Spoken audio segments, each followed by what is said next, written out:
had eaten human flesh and found their descriptions unsatisfactory. So, Huh? What do you mean unsatisfactory, bro?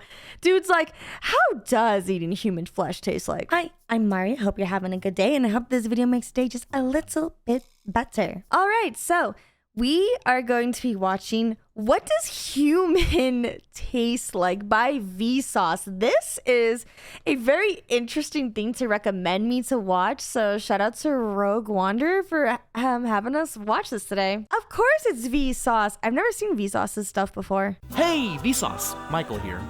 Eating your own boogers is gross, but it might Yeah. be smart, assuming you have clean fingers. Lung specialist Frederick Bischinger points out that snot contains antiseptic enzymes that kill or weaken bacteria. What? Reintroducing those crippled microorganisms may allow your immune system to develop antibodies in relative safety. Is this how we start eating humans? Do humans taste like boogers? Is that what he's trying to say? Guys, is it time to start picking your nose? Now, that is good to knows. No. But is Oh, God. eating your own snot cannibalism? Self-cannibalism. Just like a cow or chicken or fish or fruit or vegetable, you are made out of a lot of edible things. Wait a second. Wait. Don't some people drink their pee and stuff like that? Isn't that like a thing? Is that all? If you drink your pee, is that cannibalism? What? The meat on an average human body contains 77,000 dietary calories worth of nutritional energy. Yum. If you decide to become a cannibal, just don't show up late for dinner or you'll get the cold shoulder. Oh, I get it. Jokes aside, cannibalism is a major taboo. It's off-putting at a visceral level. Humans have dignity. They are more than just skin bags full of organs. They're more than just something to put on a plate. Oh, God. Really? Only $1.70? That's it? Wow, dang, I didn't know human heads were on sale. That's pretty cheap. Human meat has been put on plates and in bellies. There are reports of cannibalism occurring in times of famine, as a last resort, and because of curiosity. Curiosity? In the late 1980s, artist Rick Gibson publicly ate human tonsils and other donated human parts in London and Canada. Oh. In 2006, artist Marco Evaristi cooked and canned meatballs prepared with his own body fat. Whoa. Oh, that's disgusting, bro. I do not want to eat body fat. Dude, look at that. Look at that. That is nasty, bro. Dude, no, I'm good, man. I'm good. I will go outside and eat grass, bro. I'm good. Removed via liposuction. In 2011, Dutch TV presenters Dennis Storm and Valerio Zeno cooked and ate pieces of each other on a TV show whose title meant guinea pigs. Because both of them lived and both consented to the act, they didn't do anything illegal. 1 year later, a Japanese man posted this tweet. 5 diners took up his offer, and on April 13th, 2012, they were served a $250 per plate meal consisting of his genitals. Ah! What the hell? What? Bro! Bro, that is actually insane. Guys, I never knew saying eat my dick or suck my dick was meant to be taken in such a literal sense. I thought that was always like a, just a funny little ha-ha hee-hee joke. I did not know this is like a real, entree. That's crazy, bro. That is absolutely insane. A darker Ow! story occurred in 2001 when Armin Maivis ate and killed a volunteer he found on the now defunct Cannibal Cafe. Ew! Although his meal ostensibly consented to the menu, Maivis was convicted of murder. That's one way to prevent having children. Oh, God. And now, serving a life sentence in prison, has become a devout vegetarian. Disgust aside, one question remains.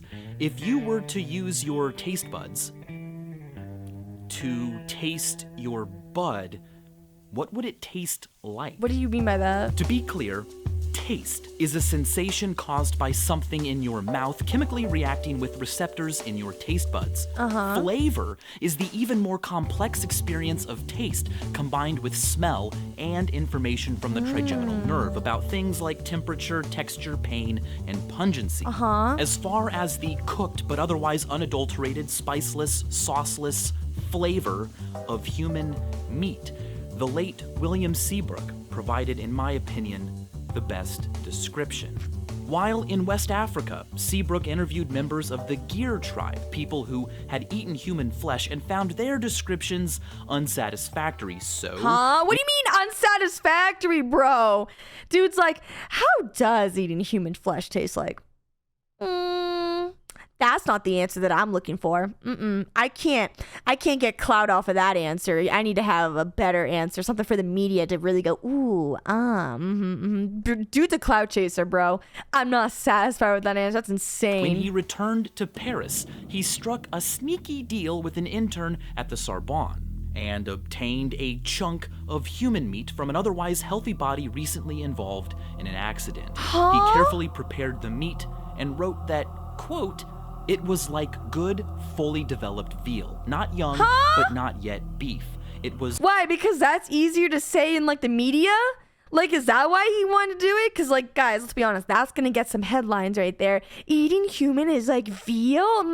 Wow, put that on the headfront line on the New York or something. Like, bro's cloud chasing. mild, good meat with no other sharply defined or highly characteristic tastes, such as, for instance, goat, high game, and pork. The steak was slightly tougher than prime veal, a little stringy, but not too tough or stringy to be agreeably edible. The roast, from which I cut and ate a central slice, was tender and in color, texture, smell, as well as taste, strengthened my certainty that of all the meats we habitually know, veal is the one meat to which this meat is accurately comparable. Seabrook never gave us any recipes or complimentary flavor recommendations, but that brings us to this video's title's second meaning.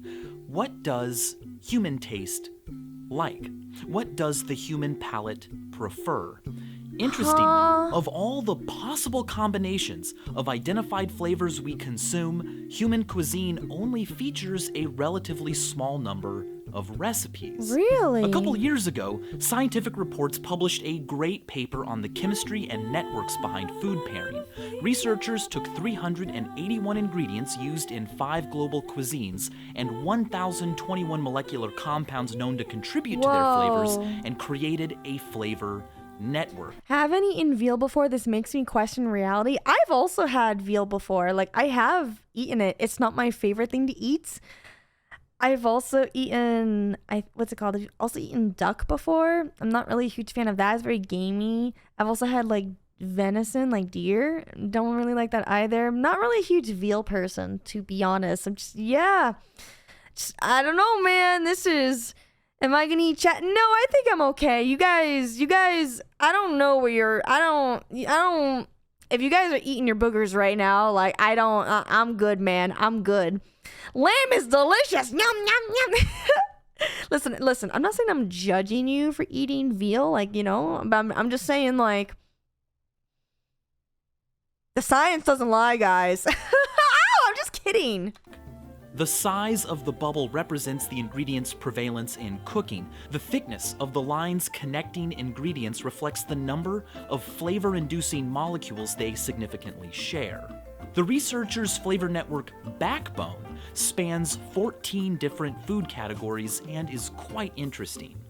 By comparing this network to tens of thousands of recipes, they found that North American and Western European dishes tend to combine ingredients that share flavor compounds, while East Asian cuisine avoids them.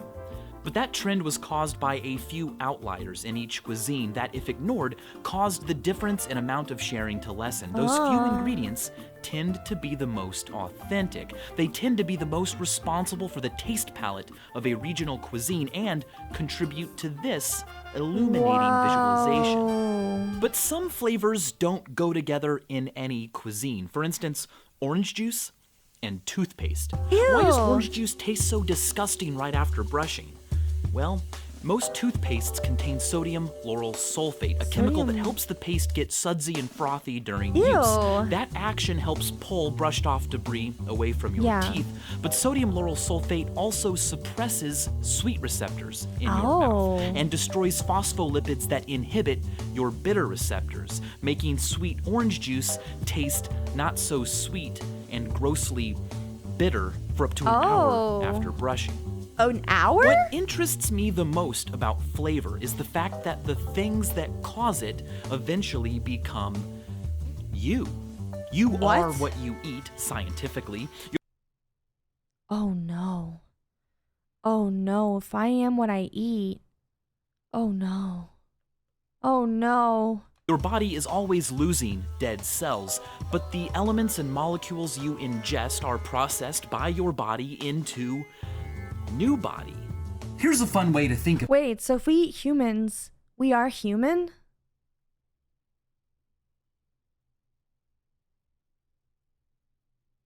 Guys, I don't feel so good. about it. Under the direction of DNA, a cat is made out of air, water, and cat food. That's it. Cats have less varied diets than humans. We can taste sweetness, but cats lack the gene required to do so. However, they can taste ATP, a molecule that moves around chemical energy for cells to use in the body, which may be a sign to them that they're tasting meat. The point is, sights and sounds and textures and shapes and smells are the names we give to things that eventually become our memories.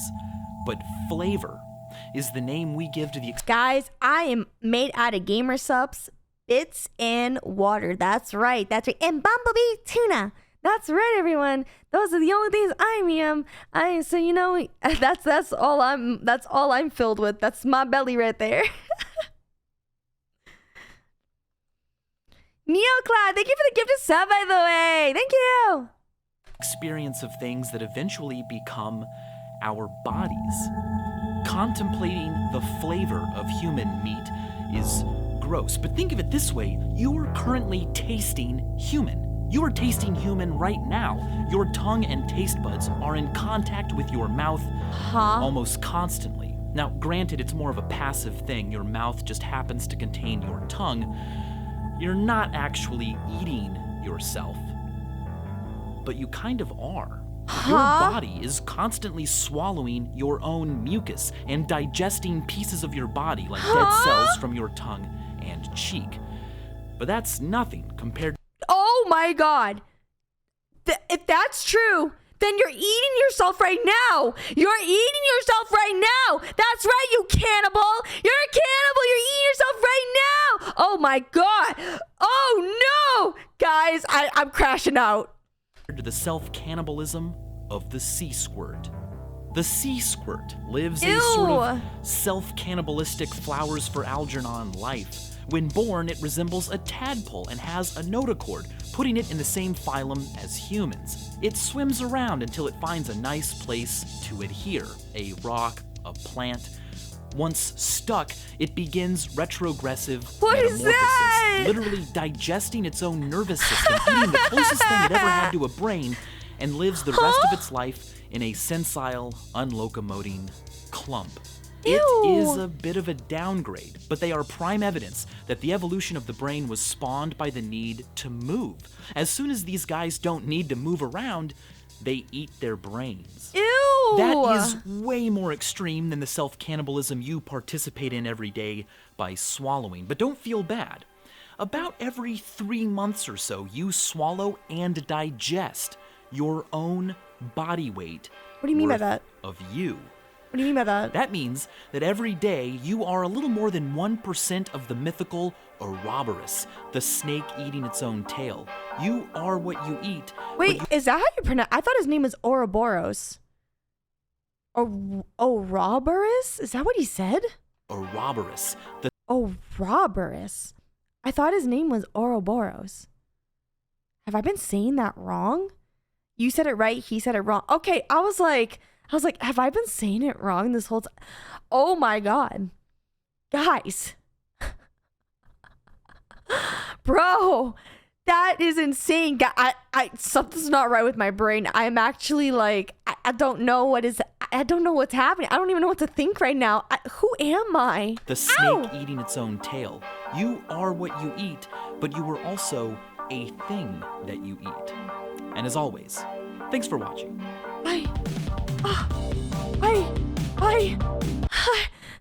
Who am I? What am I? Guys, I don't feel so good. If you want to see the uncensored versions of these videos, then check out my Patreon where I upload all uncensored content as well as some other videos on there. And let me know what your thoughts were down in the comments below. And there's anything else you'd like to see on this channel because I upload every single day. And with that, thank you so much for watching. And remember, everything reminds you of something. Bye!